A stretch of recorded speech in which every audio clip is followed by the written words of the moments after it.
नाज़िन मीरपुर ख़ास में मालपीड़ी जे मामले तां झेड़े में हिकु ॼणे जे ज़ख़्मी थियण जो केस पीपी अॻवान ग़ुलाम क़ादिर मरी जे ॾोहिटे समेत 7 ॼणनि ख़िलाफ़ दाख़िल कयो वियो आहे।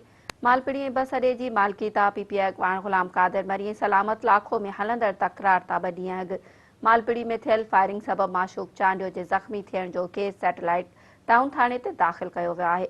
सलामत लाखो जे मुलाज़िम मोहम्मद ईसा जी फरियाद ते पीपी अॻवान ग़ुलाम क़ादिर मरी जे ॾोहिटे सिपाह अॻवान दरिया ख़ान मरी ख़ान मोहम्मद उर्फ़ ख़ान उमरी अली हसन अली गोहर लियाकत ऐं जब्बार ते केस दाख़िल कयो वियो।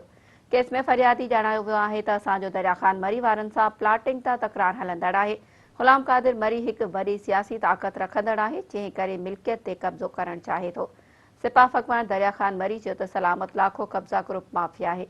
माशूक चांडियो खे ज़ख़्मी करण वारे झेड़े सां असांजो को बि तालुक़ नाहे।